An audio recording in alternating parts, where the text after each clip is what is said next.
State of the Union tonight, I believe it is of the utmost importance that we are able to gather and discuss ways to combat deliberate suppression of the black community, whether through means of suppressing voter rights or discouraging hard-to-count communities from participating in the census. I'm from Nevada's 4th District, and in 2010, my state earned another congressional district. That's the district that I now serve in. I'm the first African American, the first person of color to represent Nevada here in our federal delegation. So it matters. But it also matters because we have $800 billion of federal funding that is allocated every single year based on information from the census. Right. In my home state, that's about $6 billion a year. That's 30% of my state's budget that goes to fund resources in our hospitals, in our schools, nutrition programs for needy children and seniors, making sure that we have transit resources and infrastructure. These are the types of investment, and make it very plain, if we are not counted, the money still gets spent.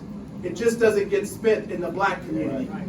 And so our message is that in 2010, more than 3.7 million black people, according to the Color of Change, went undercounted. We will not allow that to happen in 2020.